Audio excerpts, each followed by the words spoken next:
जी का पुष्पमाला और गमछे से स्वागत करेंगे। और सतगुरु भगवान हेलो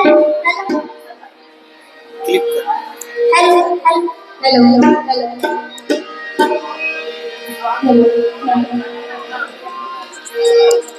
और अभी हमारे बीच में सतगुरु आसन में भैया जी का विराजमान हो चुके हैं।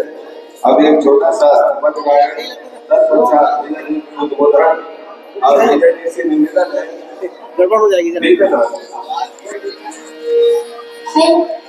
लाइए मैं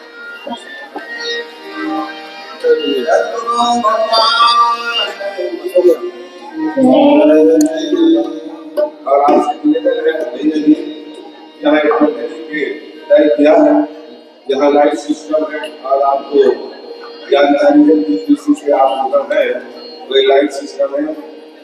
हरी लाइट में आपको संभावना करना है, नीली लाइट में शेष आपका 5 मिनट रहता है और लाल लाइट में आपको समापन करना है अपना उद्बोधन।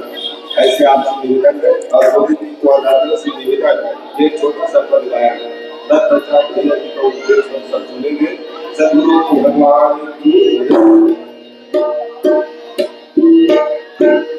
बोलो शीतला मैया की नर्मदा मैया की ओ धनी ओ मुनि बिन बुद्धि वाले लाओ रंग हो कुछ मोरा जनी काल के काल संबल बराबर हमें सबलारी सनवी रवैया कैसे अंतों मोह मचाई आये गुण तेरी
बोलो सद्गुरु भगवान की जय। और भूमिदान के लिए श्रीमान होलीदास जी वर्मा आपकी तरफ से भूमिदान कर दिया 1000 रुपया और माता जी बेलाबाई वर्मा आपकी तरफ से 500 रुपया, दोनों का रसीद बना दीजिए। और हमारे बीच में अतिथि श्रीमान चंद जी महामंडल, आपसे मैं निवेदन करता हूँ कि हमारे अतिथि महोदय का पुष्पमाला तिलक से स्वागत करेंगे।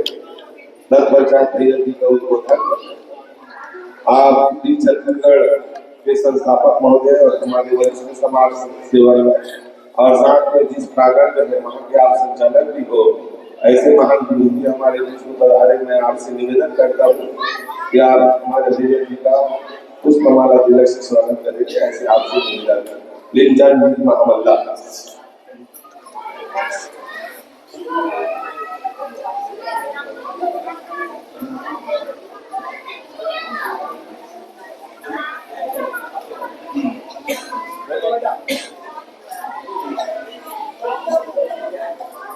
ठीक है, एक हार दिन।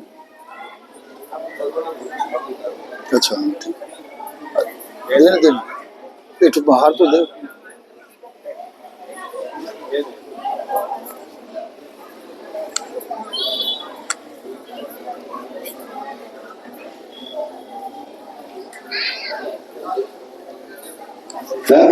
भगवान की जय। नरम देहर यही प्रेम रहे स्थायी, कृपा दृष्टि वही मिलती। और हमारे महामंडल जी वही रुकेंगे, मंच में ही रुकेंगे और उनका पुष्पमाला तिलक से स्वागत करेंगे। हमारे संत शिरोमणि मानस मंडली के पदाधिकारी का आप सभी से निवेदन है, महामंडल जी, मनोज जी, उदेश्वर जी, शिव प्रसाद जी सारवा, अशोक जी वर्मा और उसी प्रकार से गोविंद जी कुमार राजकुमार जी वर्मा, नासिक जी जंगे, राम जी साहब, ब्रह्मा जी गंगोली, आपसे निवेदन है मुन्ना जी सारवा हमारे अतिथि महोदय का पुष्पमाला तिलक से और हम से स्वागत करेंगे।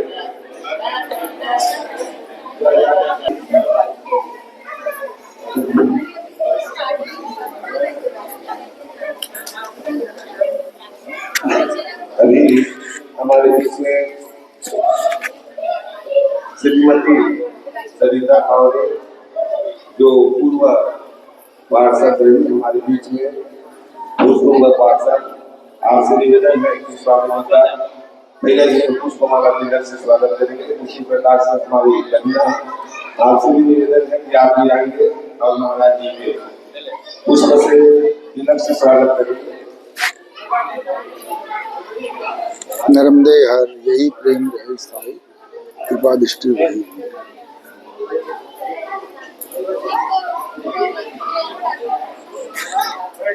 नर्मदे हर यही बोलो नर्मदा मैया की जय। और मेरे स्वागत के लिए दिनेश्वरी गंगोई, आपसे सरिता मैडम आइए ना, मंच में आइए। दिनेश्वरी गंगोई, शारदा वर्मा, कल्पना सिन्हा, सुभद्रा बनपेड़ा, विद्या गंगोई, राम से निवेदन है कि हमारे अतिथि महोदय का तिलक से और हाथ से गमछा से स्वागत करेंगे।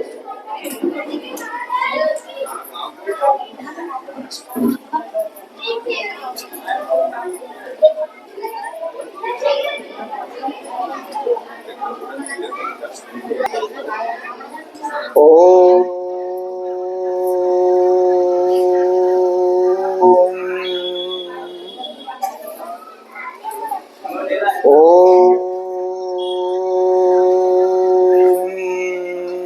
तत्सत्। अखंडमंडलाकारं व्याप्तमेन चराचरं तत्पदं दर्शितं येन तस्मै श्री गुरुवे नमः। श्री गुरु के पदों को है मेरा दंडोत प्रेम से, यही प्रेम रहे ईसाई कृपा दृष्टि वही मिले। यस्मात् जातं जगत् सर्वं यस्मिन्नो प्रीयते येनेदं धार्यते च तस्मै परमात्मने नमः। बुद्धात्मने नमः। परम मंगलमय विश्व परमात्मा परमात्मा स्वरूप तत्वदर्शी सद्गुरु को प्रणाम करते हुए सतयुग प्रवर्तक, युग संचालक और धर्म प्रकाशक, दिव्य दृष्टि के आविष्कारक नमो बुद्ध अवतार नारायण भगवान श्री महान चैतन्य जी को कोटि कोटि प्रणाम करते हुए अखिल भारतीय केंद्रीय अध्यात्म विज्ञान शाला के षष्ठम संचालक परम आदरणीय नारायण स्वामी जी और इस कार्यक्रम के आयोजक कार्यक्रम की समिति सभी को समादर करते हुए आदरणीय माताएं बहनों आप सभी का सम्मान करते हुए जो मुझे यह अनुभव प्राप्त हुआ है वह अनुभव आपके सामने रखने जा रहा हूँ। ये यहाँ लिखा है श्री रघुवीर प्रताप ते सिंधु तरे भाषा। मैं भिलाई स्टील प्लांट में काम करता था, अभी रिटायर हो गया हूँ। मैंने 40 साल वहाँ सर्विस दिया। तो इसको देख करके मुझे याद आया कि पत्थर है वो समुद्र में तैरता बोटिंग करता है। वास्तविकता में दिल्ली राजा से जो लोहा पत्थर निकलता था उसको हम लोग गर्म करके उसको हम लोग लोहा बनाते थे। तो वो लोहा ऐसे पत्थर को डालोगे समुद्र में तो डूब जाएगा, परंतु तैरेगा। परंतु वो लोहा बन करके उसका जहाज बन करके वो तैर रहा है। और जो एरोप्लेन भी जो बनता है ना, उसी लोहा से भी एरोप्लेन भी बन करके वो हवा में वो क्या कर रहा है, वो बोटिंग कर रहा है। तो हम भी वही जड़ थे, पाषाण थे, पत्थर थे, परंतु सद्गुरु कृपा से आज देखो हम हवाई जहाज में बैठ करके विदेश जाते हैं, अंडमान निकोबार विदेश है ना, अनेक विदेशों में जाते हैं। तो किसके प्रसाद से जाते हैं? उस पत्थर के हिसाब से, इस पत्थर के द्वारा नवम बुद्ध अवतार नारायण भगवान श्री मान चैतन्य जी को एक कंकड़ के द्वारा ये संपूर्ण विश्व का समझे ना, वो उन्होंने बोटिंग किया। देखा कि ये सब पूरा जो विश्व है वो पत्थर की तरह सब डूब रहा है, तब तैरेगा कैसे, है ना। तो उन्हें ये विद्या निकाली और इस विद्या के द्वारा फिर देखो हम जो पत्थर दिल वाले थे, है ना, जिसमें किसी प्रकार के एक दूसरे के प्रति आज भी प्रेम नहीं था। तो इस विद्या के द्वारा कौन कहाँ और कौन कहाँ से कैसे प्रेम हो रहा है, इसके द्वारा पता चल रहा है। तो वास्तविकता में जो तुलसीदास जी ने कब का लिखा रहा होगा, और आज वो पत्थर हवाई जहाज बन करके, जलयान बन करके कई महीने का समझे राशन पदार्थ, खाद्य पदार्थ से लेकर के वो विदेशों में ले जा रहा है। तो आज हमें इस समझ में आ रहा है। आदरणीय आतुर सज्जनों, ये जो विद्या है जो छुप गया था, हम भगवत गीता पढ़ते थे तो भगवत गीता में जो स्थिर बुद्धि समाधिस्थ ज्ञानी की पहचान क्या, वो स्थिर बुद्धि समाधिस्थ ज्ञानी की पहचान क्या, कहो कैसे जो क्या कहे, तो वो क्या कहे वो रहस्य, सर्वांग योग का रहस्य यही है कि वो क्या कहे वो छुप गया था। उसको भगवान नारायण चैतन्य जी ने ये सर्वांग योग के माध्यम से उसको खोला। क्या कहे वो छुप गया, और वो बाकी तो सब पूरा वर्णन है। तो इस सर्वांग योग में लिखा है कि सर्वांग योग को प्राप्त होने के बाद, इसमें लिखा है, इसमें तो नहीं है, ये सब बहुत बड़ा ग्रंथ है वो, परंतु उसमें जो सिद्धांत सूक्ति है उसमें नहीं है। इसमें लिखा हुआ है कि स्थिति अर्थात जिसकी बुद्धि सत में स्थिरता को प्राप्त हुई, वह क्या भाषण करता है। तो वो जो क्या भाषण करता है वो भगवत गीता के अंतर्गत में वो नहीं है, वो छूट गया। इसलिए भगवान नारायण चैतन्य जी ने उसको प्रकाशित करने के लिए ये सर्वांग निकाला। क्यों? सर्वांग योग स्थायी बीज है दिव्य चक्षु का, क्योंकि वो दिव्य चक्षु शब्द में है, परंतु वह दिव्य चक्षु क्या है वो प्रकट नहीं है। इसलिए भगवान नारायण चैतन्य जी ने, आज हम सब जो कब से भगवत गीता पढ़ते आ रहे हैं, और उस भगवत गीता का रहस्य प्रकट नहीं हुआ, इसलिए भगवान नारायण चैतन्य जी ने इस सर्वांग योग में उसका रहस्य प्रकट किया। उसको हम सहज और सरल ढंग से अपनी भाषा में अब उसको प्रयोग करते देखते हैं। ये जो शीतला मंदिर का जो प्रांगण, इसका जो लंबाई है 50 फीट होगा। कितना? यहाँ से आधे एक अंदाज 50 फीट है। अब मेरे पास में नापने की जो स्केल है वो 1 फीट का है, तो मैं इसको कितने बार नापूंगा? कितने बार नापूंगा?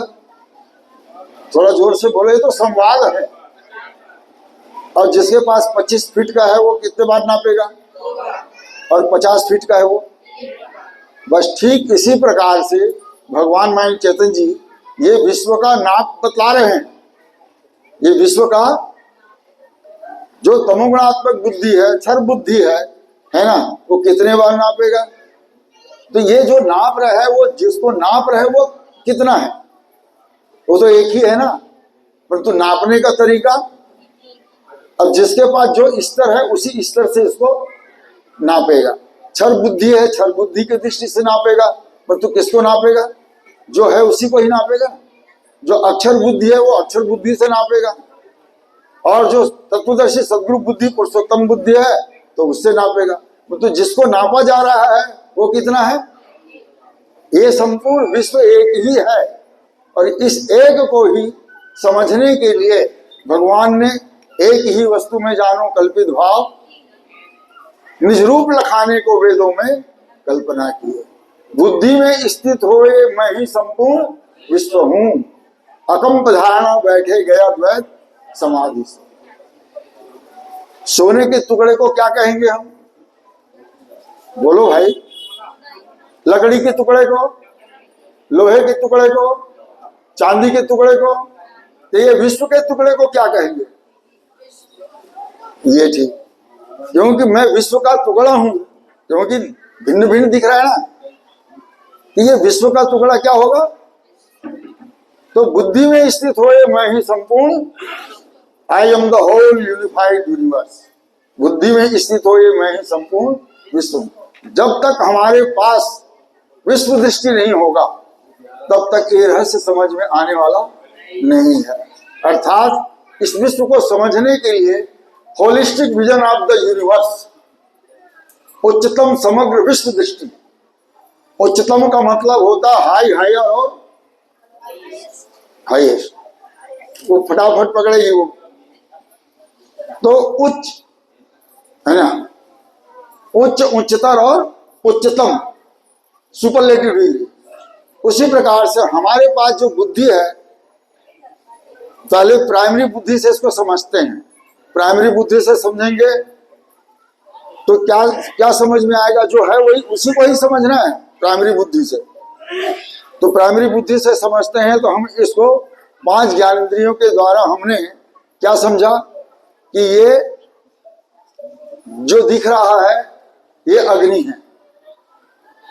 ये जो दिख रहा है वो, अभी भी आप लोग यदि खाना बनाते हैं तो जो चूल्हे में जलता होगा ना, उस अग्नि को देख के यदि हाँ समझ रहे होगे तो वो नहीं, वो स्थूल अग्नि है। और ये जो दीप दिख रहा है वो, तो इस अग्नि का क्या नाम दिया? ये जो सूक्ष्म अग्नि दिख रहा है, इसका क्या नाम दिया भगवान ने? है? तो जोर से बोलो, मैं भैरव हूं, मैंने नहीं सुना, जरा जोर से कहो। रूप है ना, तो इसमें अग्नि है, परंतु ये दिखाई किसके द्वारा दिखता है? सदगुरु की बुद्धि के द्वारा दिखता है। हम तो पहले भी देखते थे ना, हम तो पहले भी देखते थे, परंतु हमें दिखाई नहीं देता था। तो ये जो रूप है वो अग्नि का गुण है, और अग्नि तत्व का बना हुआ क्रियाशील ज्ञानेंद्रिय हमारे पास आंख है। उस आंख में अग्नि चक्षु बन करके बैठ करके वो देख रहा है, और है ना, और वही जान रहा है ना, ये जो कुछ भी दिख रहा है अग्नि ही अग्नि है, अग्नि के सिवाय और कुछ नहीं है। तो जो मैं देखता हूं, ऐसा मेरे अंदर जो अहंकार था, मैं देखता हूं, वस्तुतः आप विचार करके देखिए, यदि ईश्वर ने यदि मेरे आंख में चक्षु नहीं देता तो क्या मैं देख सकता? धन्य है वो तत्वदर्शी सदगुरु जो हमें लखा दिया। और ये परमात्मा ने, हमने बहुत अच्छा कर्म किया जिसके कारण से आज हमारे पास चक्षु है और हम पूरे विश्व को, अपने ही स्वरूप को हम देख रहे हैं। इसके बाद में ये जीवात्मा ने कहा कि मैं छूता हूं, स्पर्श करता हूं, मैं टच करता हूं, है ना, तो वास्तविकता में मैं टच करता हूं? नहीं, वो परमात्मा ही स्वतः में स्पर्शन शक्ति बन करके बैठा है, और वही इसको क्या कर रहा है? टच कर रहा है। तो क्या दिखा है? पहले है दिखा, पहले क्या दिखा?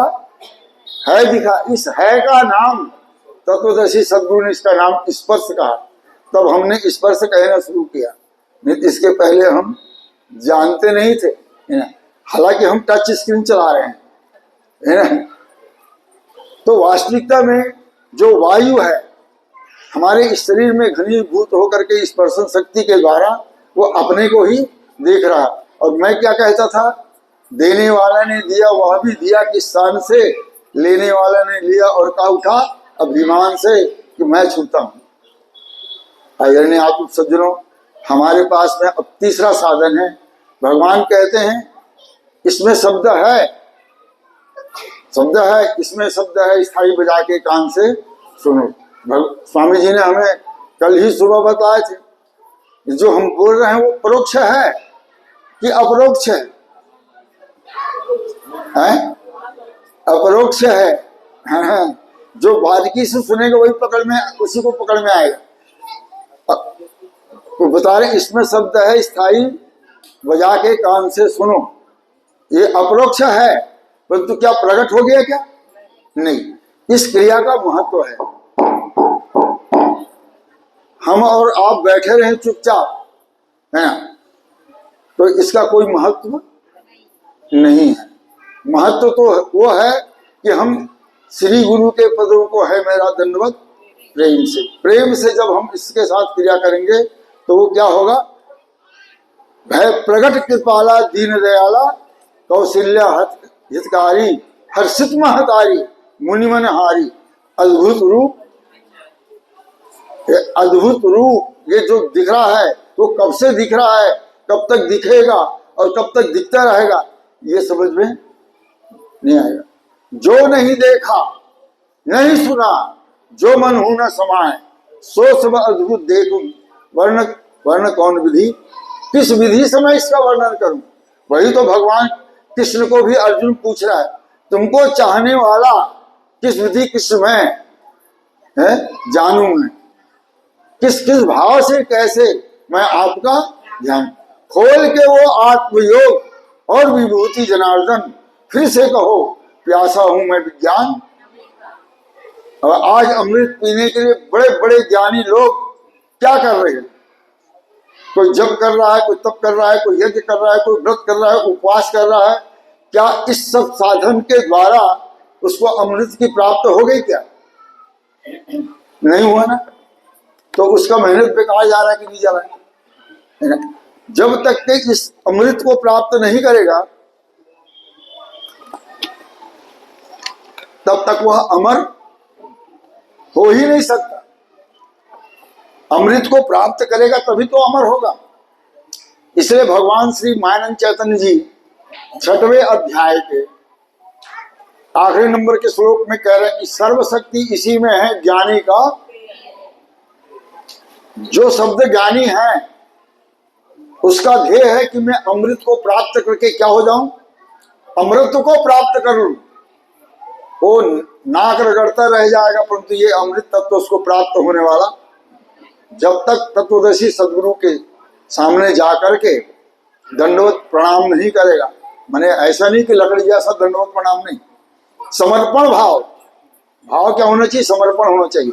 और उसको जांचने की दृष्टि से जाएगा तो उसको जांच नहीं सकता। आदरणीय आप लोग सज्जनों, तो ये जो क्रिया जो है, इस क्रिया का महत्व है। ये क्रिया जब तक हम नहीं करेंगे तब तक हमें अनुभव में आने वाला नहीं है। तो क्या ये जो शब्द है यहीं पर है, ऐसा ही है, इसी जगह है, सब जगह है। तो ये मेरा क्या है? अब इसको हम अधिष्ठान रखा तो वास्तविकता में ये है क्या? हम तो वंदना जरूर कर रहे हैं कि गुरु ब्रह्मा गुरु विष्णु गुरु देवो महेश्वर, गुरु साक्षात परब्रह्म तस्मै श्री। ये है क्या? क्या है? वस्तुतः ये परब्रह्म वस्तु ही है। नहीं जानने के कारण से हम इस बतासा समझते हैं, और जिसने इसको बतासा समझ करके इसके अवहेलना किया वो वस्तुतः परमात्मा से निकट नहीं आ सका। क्यों नहीं आ सका? क्योंकि जड़ता जाड़ विषमता लागा करे न मंजन। वो अभागा इस स्थान में आने के बाद भी वो इसको ही प्राप्त नहीं कर पाया। आदरणीय आत्म सज्जनों, भक्तिमती माताएं, भगवान कहते हैं इसे जीव से लगा दे को वस्तु में कुछ, इधर लगाऊंगे तो इधर लगाऊंगा तो इधर लगाऊंगा, कहीं भी लगा लो इसका स्वाद अनुभव में आने वाला। और ऐसा थोड़ा सा तोड़ के समझने, ऐसे लगाया तो आ गया आपको। बस इतना ही धोखा है। जो इसका प्रयोग करेगा अनुभव उसी को होगा, दूसरे को अनुभव नहीं हो सकता। सुन करके, इसलिए भगवान कृष्ण कहते हैं आश्चर्य से एक इसे लखे हैं, आश्चर्य से एक इसे सुने हैं, आश्चर्य से एक इसे, उल्टा हो गया। हाँ, आश्चर्य से एक इसे लखे हैं, आश्चर्य से एक इसे कहे हैं, आश्चर्य से एक इसे सुने हैं, परंतु सुन करके भी बोध नहीं किसी। सुन करके ज्ञान होता है, बोध नहीं हो सकता। तो जीव से लगाया तो ज्ञान हुआ कि बोध हुआ? वो जानत तुम्हें वो जैसे गया तो ये बताया कि मैं बताया? वस्तुतः विचार करिए, इसने जाकर के ये बताया कि मैं मीठा हूं करके ये बोला, तब मैं बोला हूं कि ये मीठा है करके। यदि मैं नमक को डालता तो वो नमक जाके बोलता कि मैं नमकीन हूं करके, तो बताने वाला कौन है? हम समझते यहाँ बैठ के बता रहे हैं ना, बस उसी को पकड़ो, जो क्या बता रहे उसको छोड़ दो। यही बात तो हमारे स्वामी उदयसानंद जी बताते हैं। बताने वाले आया, बताया, किसको बताया? वो छोड़ दिया, बताने वाले को पकड़ लिया। यही तो गड़बड़ हुआ ना। वो व्यष्टि दृष्टि से है, समष्टि दृष्टि से जो बताया जा रहा है वो पकड़ना है। अब भगवान कहते हैं नाक से सूंघ के देखो, गंध है इसमें भरा। भगवान कहते हैं नाक से सूंघ के देखो, गंध है इसमें भरा। तो बोलना अलग है और सूंघना अलग है।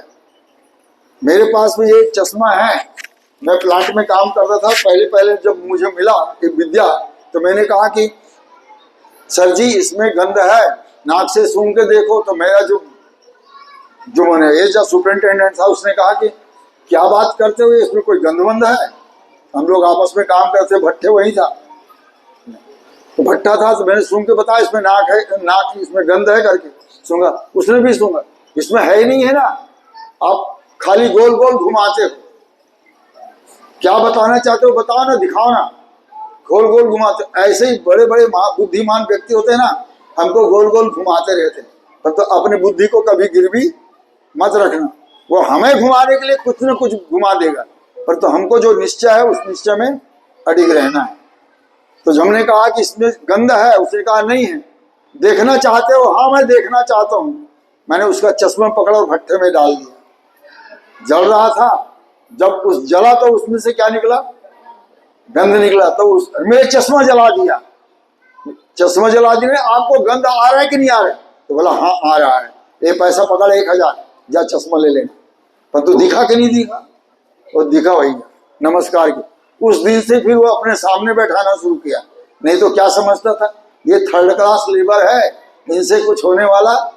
अरे उस लेबर के बदौलत से तो इतने बड़े बड़े ऊंचे मकान बना रहे हो, जिसकी बदौलत से तुम समझे न बड़े से बड़े कहला रहे हो। इसके प्रति है कि दृष्टि रखते हो? जिस दिन वो समझ जाएगा उस दिन यही मेरा तत्वदर्शी समझे परब्रह्म परमात्मा सदगुरु है, ये समझ में आएगा, तब वो सद्व्यवहार कर सकता है। अन्यथा वो आप ही लोगों के इसी डिप्टी सिंगल की बात कर रहा हूं मैं। अब समझने वाला हो तो समझ जाओ, समझे ना, क्योंकि हमारा कोर्ट वर्ड रहता है, सोच समझता है वो पकड़ लेता है। ये लेबर लोग क्या क्या करेगा? लेबर लोग चंदा करते हैं, लेबर लोग काम करते हैं, लेबर सब ये करते हैं, और नाम कमाने वाला मैं एक में सेक्रेटरी किसका? गोकुल धाम का। ऐसा नहीं आदरणीय आप सज्जनों, ये इस प्रकार से हमने इसमें जो सूक्ष्म था हमने स्थूल से देख लिया। वो सूक्ष्म सब जगह भरा हुआ है। किस भाव से भरा हुआ है? गुण भाव से। परमात्मा इसमें गुण भाव से है, इसमें साधन भाव से है, और इसमें तत्व भाव से। ये तीनों को जब मिल जाएगा ये त्रिपुटी है, ये ट्रिनिटी है।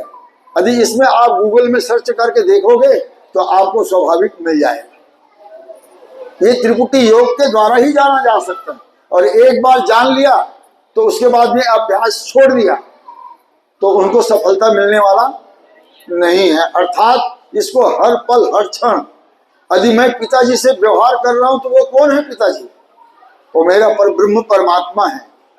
यदि मैं ऐसा समझ के व्यवहार करूंगा तो उससे कभी गलत नहीं हो। मैं मेरे माँ से व्यवहार कर रहा हूं तो वो परब्रह्म परमात्मा है। जब एक बतासा को मैं अपने परब्रह्म परमात्मा समझ रहा हूं तो ये माता पिता भाई बहन बंधु यार सखा दोस्त मित्र ये कौन है? इसी में तो हमारा बुद्धि फंसी है। उसको यदि हम परब्रह्म परमात्मा सदगुरु भगवान समझ करके उसके साथ व्यवहार करें तो हमारा व्यवहार अच्छा रहेगा और हमें क्या मिलेगा? अखंड सुख शांति मिलेगा। कोई बोलता है आज का बेटा कोई साथ नहीं देता जी, वो अमेरिका में पढ़ता है, वो जब दाह संस्कार होता है तब आता है। आपने वैसा उसको शिक्षा दिया, पैसा कमाने का तरीका सिखाया, पर तो क्या ये भगवान की बुद्धि जो ज्ञान है उसको सिखाया? आप तो सीखे थे ना, क्यों नहीं सिखाया? तो जो जो कर्म श्रेष्ठ करे वो कर्म। अब पिता ही बेवड़ा है, आप लोग समझते हैं। अब ये तो सदगुरु के स्थान है तो उसका बच्चा कैसा रहेगा भाई, आप सोचिए ना। तो इस प्रकार से देखने से अब 3 गुण के बारे में समझिए। यदि मेरी वाणी आपके अंतःकरण में चला गया होगा, है ना, यही सत्व गुण है। कुछ समझ में आ रहा है, कुछ समझ में नहीं आ रहा है, यही रजोगुण है। अब पूरा पूरा नहीं, चाचा जी ने जो बात कही ना वो बिल्कुल पक्का है कि हमें घर में कैसे उठना चाहिए, कैसे बैठना चाहिए, कैसे रहना चाहिए, कैसे बोलना चाहिए, वो घर के श्रेष्ठ व्यक्ति ही समझे ना। नालायक काम कर रहा है, नालायक का मतलब गलत नहीं समझ, लायक नहीं है सब अर्थ गलत लगा देते हैं।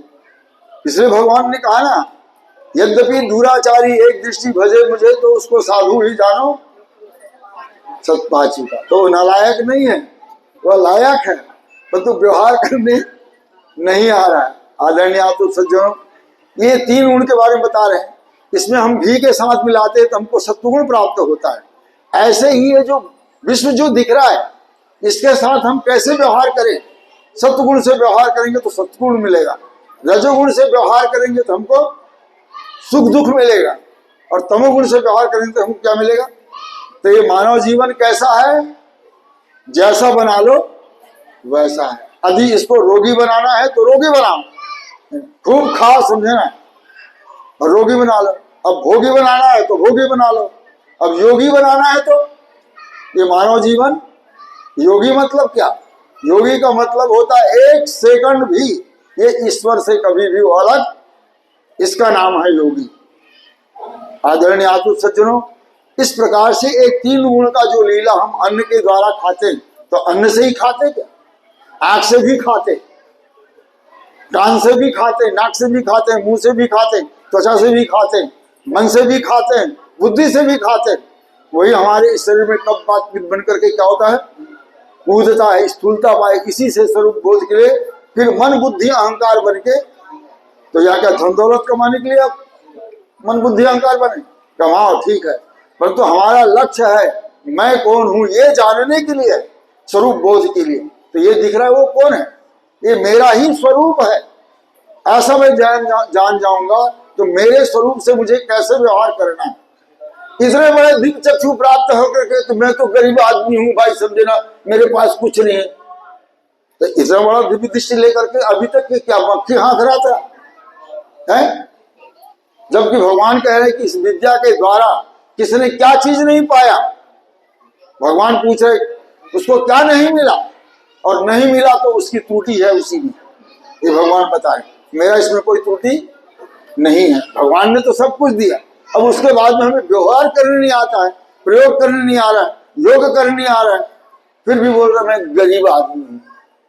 भगवान ने ये विद्या किस लिए दिया, आदरणीय आप सज्जनों, है ना, हमें हर प्रकार से हर तरीके से सर्वांगीण विकास के लिए हमको ये विद्या, तो ये प्रिय है, अस्थि भाति प्रिय। अस्थि बनी जिसका कभी भी नाश नहीं, अनादि सबका स्वामी जो अजन्मा मुझे लगे, मनुष्यों में वही ज्ञानी पापों से सब मुक्त हो। ये विश्व रूप परमात्मा का कभी भी जन्म नहीं होता, यदि वो अवतार भी आता है तो उसको भी देश त्याग के जाना पड़ता है। परंतु इस संसार में हम काम कैसे करें, बस इतना ही ध्यान में रखना है। यदि हम रोते हुए आए हैं तो हम हंसते हुए जाएं, ताकि लोग याद करें। आज हमारे 4-4, 5-5 संचालक हो गए, वो हर पल हर क्षण हमारी बुद्धि में बैठ के वही काम कर रहा है, उसकी ही बुद्धि हमारे अंदर में काम कर रहा है। और आज 6वां जो संचालक है वो हर व्याकरण की दृष्टि से, समझे ना, हमें ऐसा अनुभव करा रहा है। हमने तो पहले पहाड़ा पढ़ा था, आज उसका अर्थ मिल रहा है। तो आदरणीय आप सज्जनों, चाहे तू वेद शास्त्र पुराणों का मतन कर, चाहे तू तर्कपूर्ण कथाओं का कथन कर, चाहे तू व्याकरण समाज संधि नियम जान, चाहे प्रयत्न करके विद्या अनेक छान, मिलेगा न कुछ। भटकते रहोगे और बने शब्द ज्ञानी, तो भटकते और भटकाते रहोगे। ये दृष्टिविहीन प्रयास आज चल रहा है, परंतु ये अर्थात ये विज्ञानशाला जो है आपको दिव्य दृष्टि दे रहा है, और इस दिव्य दृष्टि के द्वारा जो भी प्राप्त हुआ है आज वो अखंड सुख शांति में है। और यही हमारा भक्ति है, हम एक दूसरे को जान करके अपने अधिकार प्राप्त कर्तव्य के द्वारा, है ना, प्राणी मात्र के साथ सद्व्यवहार और वस्तु का सदुपयोग करने का ही नाम भक्ति है। और इतना ही कह करके मैं भी अपने वाणी विराम लगा रहा हूँ, क्योंकि लाइट जल गया है इलावती, क्योंकि अब इसके बाद तो मरना ही है, अपने आवाज को बंद करना ही है। बोलिए।